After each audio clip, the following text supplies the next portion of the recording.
ആദ്യം തന്നെ എന്നോട് നിൽക്കാൻ ഒത്തിരി സന്തോഷം തോന്നുന്നുണ്ട്. ഞാൻ അമൃതയിൽ കൊടുത്ത ഇന്റർവ്യൂവിൽ ഇവർ 3 പേരുണ്ടായിരുന്നു. അപ്പൊ ഞാൻ ആദ്യം ഇത്രയും പവർ പാക്കായുള്ള പാനലിനെ അഡ്രസ് ചെയ്തത്. ബാക്കി എവിടെ പോകുമ്പോഴും ഏതെങ്കിലും ഒരു സീനിയർ സിവിൽ സർവന്റ് ഉണ്ടായിരിക്കും, ബാക്കി എല്ലാവരും ജൂനിയേഴ്സ് ആയിരുന്നു. ആദ്യം ഞാൻ ഇവരെ കണ്ടപ്പോഴൊന്ന് പേടിച്ചിട്ടുണ്ടായിരുന്നു. ബട്ട് ലേറ്റർ എന്റെ പരീക്ഷയിൽ പോലെ ഞാൻ ഡിഗ്രി ചെയ്യായിരുന്നു. അപ്പോ ഇതിൽ 3 പേരും ഒരുമിച്ച് തന്നൊരു അഭിപ്രായമായിരുന്നു stop debate, think first and talk later എന്നുള്ളത്. അപ്പൊ എനിക്ക് ഞാൻ തോന്നുന്നു ഒരു ലാസ്റ്റ് വീക്കിലാണ് ഇവിടെ ഇന്റർവ്യൂ കൊടുത്തത്. അപ്പൊ ആ ഒരു അഡ്വൈസ് എന്റെ റിയൽ ഇന്റർവ്യൂ ഞാൻ എക്കോ ചെയ്തിരിക്കുകയായിരുന്നു, തിങ്ക് ഫസ്റ്റ് എന്നുള്ളത്. എനിക്ക് തോന്നുന്നു ആ ഒരു അത്രയും വാല്യുബിൾ ഇൻപുട്ട് തന്നെയാണ് ഇന്റർവ്യൂ ഒരു നല്ല സ്കോർ അച്ചീവ് ചെയ്യാൻ പറ്റിയത്. ഇന്റർവ്യൂ സ്കോർ കൊണ്ട് തന്നെയാണ് ഇടം നേടാൻ സാധിച്ചത്. അതിനെനിക്ക് അമൃതോടും ഇവിടെ ഇരിക്കുന്ന Srinivasan sir, Harichandran sir, Mohan sir എല്ലാവരോടും ഒരുപാട് നന്ദിയുണ്ട്.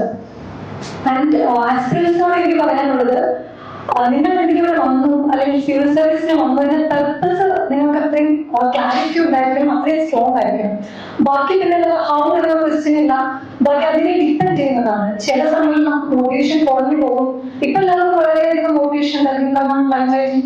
ലൈഫിൽ തന്നെ ടോപ്പേഴ്സ് ഉണ്ട്, അവിടെ ഇന്റർവ്യൂസ് ഉണ്ട്, അവർക്ക് കിട്ടുന്ന ഒരു ഗ്ലാമറസ് പൊസിഷൻ എല്ലാം ഓൾടുഗെദർ റാങ്ക് 1 കണ്ടുകൊണ്ടിരിക്കുന്നുണ്ട്. ബട്ട് ലേറ്റർ ഒരു ഡിസംബർ ഒക്കെ ആകുമ്പോൾ അത് കുറയാൻ സാധ്യതയുണ്ട്. അപ്പൊ നിങ്ങളുടെ പെർപ്പസ് ആണ് നിങ്ങളെ പിന്നെ മുന്നോട്ട് നയിക്കുന്നത്. പിന്നെ എനിക്ക് പറയാനുള്ളത്, this was my fifth attempt. So ഒരുപാട് ഫെയിലിയേഴ്സ് ഒക്കെ കണ്ടിട്ടുണ്ട്. അപ്പോഴും ആ ഒരു പെർപ്പസ് തന്നെയാണ് മുന്നോട്ട് നയിച്ചിട്ടുള്ളത്.